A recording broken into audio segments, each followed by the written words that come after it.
Halo, apa kabar semua? Teman-teman dimanapun Anda berada. Salam sehat, salam sejahtera. Dengan saya, Bung Ropan, kembali di Rai Soccer TV. Kita akan berbicara, sudah pasti, ini tentang tim nasional kita yang ditangani oleh Sintayong, bertarung di Piala AFF Grup A menghadapi Thailand. Dan pasti teman-teman juga sudah tahu, hasilnya imbang 1-1. Sayang, mestinya kita bisa menang, ya. Ini kesempatan besar ketika kita bermain di Gelora Bung Karno di depan hampir 50 ribuan penonton yang memadati GBK, terus bisa mendukung, mensupport bagi Fakhrudin Arianto dan kawan-kawan, tapi hasil akhirnya kita harus puas. Bermain imbang 1-1. Setelah bahkan kita unggul lebih dulu, ya. Di menit ke-50 kan Mark Lok mengambil penalti dengan sangat sempurna. Setelah ada gerakan dari Asnawi Mangku Alam dari sisi kiri, kemudian melepaskan tembakan dengan kaki kiri dan mengena tangan dari kapten kesebelasan Thailand, Teraton Bunmatan. Nah, ketika kita unggul dengan 1 gol ini, kita tidak mampu mempertahankan itu. Padahal waktu tersisa masih ada, ya tinggal 27 menit. Ya, 27 menit, namun masih bisa disamakan oleh Thailand. Nah, Indonesia Thailand itu ketika menyamakan kedudukan kan dalam posisi mereka tertinggal. Bukan tertinggal, maksudnya bermain dengan 10 pemain. Artinya kita unggul jumlah pemain. Karena ada 1 pemain Sandrawat mereka itu kena kartu merah oleh wasit asal Arab Saudi. Ya, Muhammad Khalil Al-Hausni. Ini yang membuat sebenarnya kita di atas angin. Ya, setelah kita unggul 1-0, kemudian di menit 62 kalau nggak salah ya, Sandrawat itu diusir keluar lapangan setelah mengambil Sadi Ramdhani. Kita tidak mampu untuk bisa memainkan permainan, memperlambat tempo, ya, mengontrol permainan ketika masih ada waktu lagi 27 menit sebelum ada gol balasan dari Thailand lewat gelandang mereka Sarayoyen. Dan ini gol balasan yang sangat saya pikir nggak perlu terjadi lah, karena inilah kesalahan-kesalahan yang tidak harus terlihat di lapangan yang dibuat oleh pemain-pemain kita. Ya. Asnawi sebagai bek kanan yang sebenarnya tampil ya lumayan oke lah, ya, karena kan dia yang mengkreasi gol pertama sehingga ada penalti. Nah, kemudian dia pula yang menjadi penyebab dengan gol balasan di babak kedua, ketika itu di menit 79 lah. Dia membuat kesalahan, mengumpan ke belakang kepada rekannya dan telat diambil, diantisipasi oleh Kapten Fakhrudin. Bola ini dipotong oleh Adisak. Ya, pasti teman-teman tahu Adisak yang masuk menggantikan Terasil Dangda. Itu setelah menit 73, dan dia merebut bola dari Fakhrudin, kemudian memberikan umpan kepada Bordin Pala.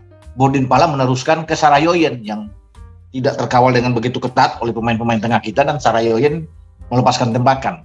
Memang tembakan ini sempat mengena deflection di kaki Ricky Kambuaya sehingga bola berubah arah dan sulit dijangkau oleh Nadeo, dan bola bersarang dengan keras di ujung sebelah kiri, ya, pojok gawang kita. Sayang itu terjadi di menit 79, artinya hanya 11 menit menjelang pertandingan usai. 11 menit ini kan waktu yang sangat pendek untuk kita bertahan sebenarnya untuk mengamankan kemenangan. Dan kita gagal lagi. Ketika lawan bermain dengan 10 pemain, kita lihat unggul duluan, unggul dalam hal dukungan yang luar biasa, ya, tetapi memang lagi-lagi kelihatan bahwa kita secara mental memang kalah dari Thailand. Kemudian Thailand lebih mengontrol permainan dengan ball position yang bagus. Namun kita lebih kalau dari statistik, Thailand itu cuma dapat 1 on target dari 7 percobaan menembak mereka. 1 on target itu mereka dapatkan dengan gol balasan dari Sarayoyen, menggambarkan bahwa kita kuat secara pertahanan. Jordi Amat, Fakhrudin, Asnawi dan Pratama Arhan oke.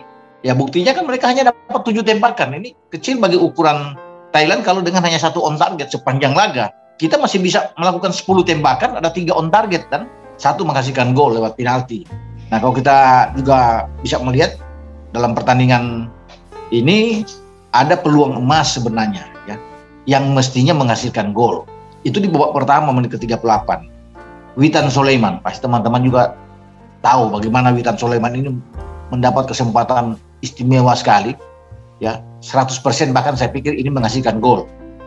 Namun karena ketidaktenangan Witan, ya, ini faktor mental juga, terburu-buru juga, dia tidak sabar sehingga tidak ada gol di sana. Padahal dia sudah berlari memanfaatkan blunder dari penjaga gawang Thailand, Kitipong.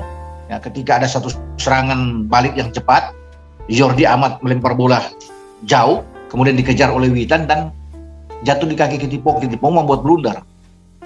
kesalahan ini direbut oleh Witan. Witan berlari sendiri sebenarnya, gawang udah kosong melompong, tidak ada orang sama sekali karena sudah ketinggalan Kitipong. Sebenarnya tidak ada tekanan, cuma karena terburu-buru bagi Witan. Dia tidak perlu melakukan itu terburu-buru. Dia masih bisa mengontrol bola, masih bisa mendribble bola ke dalam kotak penalti, lebih tenang aja dan kemudian mendorong bola dengan pelan masuk. Tetapi karena ketika dia lolos sendiri, ini karena tidak tenang, dia berlari dan kaki kirinya buru-buru menembak. Dia tidak perlu menembak karena jarak Kitipong dengan dia itu agak jauh. Ada 3-4 langkah di belakangnya. Jadi dia masih bisa tenang untuk masuk. Ya kalaupun Kitipong dekat dan Kitipong bisa mengambil penalti, tapi kan ini jaraknya jauh. Kalau lihat dari tayang ulang, dia masih memungkinkan untuk bisa bikin gol. Sayang sekali kalau ini masuk di menit 38 di babak pertama, kan memungkinkan kita bisa unggul 2-0 dengan adanya penalti dari Mark Klok yang mengambil. Dan Mark Klok kita bisa melihat tampil bagus. Ya, itu setelah Witan gagal, STY itu sangat brutal, sangat kecewa di pinggir lapangan. Jadi dia melampiaskan kekecewaan itu dengan dia menunduk ya, tengkurap di atas lapangan itu, di pinggir lapangan, bisa menerima, tidak masuk akal dia kaget juga karena dia berpikir ini pasti gol ya, tapi itu yang kejadian. Witan tidak mampu memaksimalkan kesempatan itu untuk menghadirkan gol buat kita. Tapi terlepas dari itu ya, kita bisa melihat Witan tidak jelek-jelek, aman memang bermain, kecuali satu kesalahan blunder yang saya bilang tadi. Nah, setelah itu juga di babak kedua, bagaimana penalti dari Mark Klok, saya pikir bagus. Kalau Mark Klok ini kan jauh lebih tenang ya. Itu tidak mudah untuk bisa mengambil penalti dengan hanya 2 langkah ke belakang bola, yang menatap lawan kemudian mengecoh perhatian lawan, itu nggak gampang kan. Ini dalam sorotan, dalam tekanan luar biasa, tapi Mark Klok melakukan dengan baik. Sayang sekali memang ada kesalahan yang dibuat untuk gol balasan ini yang sebenarnya tidak perlu terjadi. Beberapa peluang juga kita dapatkan ya. Ada di babak pertama dari Egy, di babak kedua bahkan Jakob Sayuri kita bisa mendapatkan peluang, tapi semua gagal. Nah, kalau bisa dibilang di sini, tapi ya oke lah, kita harus bersyukur, kita harus bisa menerima hasil 1-1 ini sambil kita berpikir dalam pertandingan nanti menghadapi Filipina pada tanggal 2 Januari 2023 ya, di Manila, di Stadion Rizal Memorial. Nah, kita harus menang di sini. Tidak boleh berpikir imbang. Imbang sebenarnya kita lolos apapun yang terjadi. Tapi kalau kita kalah bahaya. Bisa aja bermain mata antara Thailand dan Kamboja yang akan bertanding secara bersamaan pada tanggal 2 nanti. Nah, kalau kita kalah kan bahaya. Kalau Kamboja bisa menang lawan Thailand, ya Kamboja dan Thailand yang akan lolos. Tapi kalau kita imbang, ya paling tidak kita runner up. Thailand akan bermain habis-habisan tentunya untuk bisa menjadi juara grup. Tapi kalau kita menang itu paling enak. Memungkinkan kita bisa juara grup. Kalau sampai Kamboja mampu bisa mengalahkan Thailand atau bermain imbang, ya kita diuntungkan untuk jadi juara grup. Jadi masih menegangkan memang pertandingan terakhir antara Indonesia dan Filipina. Ya, kita mau ketemu dengan siapapun kita harus siap.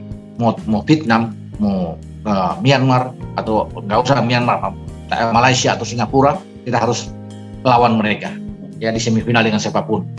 Kita harus tetap semangat pemain-pemain kita menghadapi laga berikutnya. Oke, sampai di sini dengan saya Bung Ropan, dan Anda jangan lupa untuk tetap subscribe channel YouTube di sini ya, Rai Soccer TV.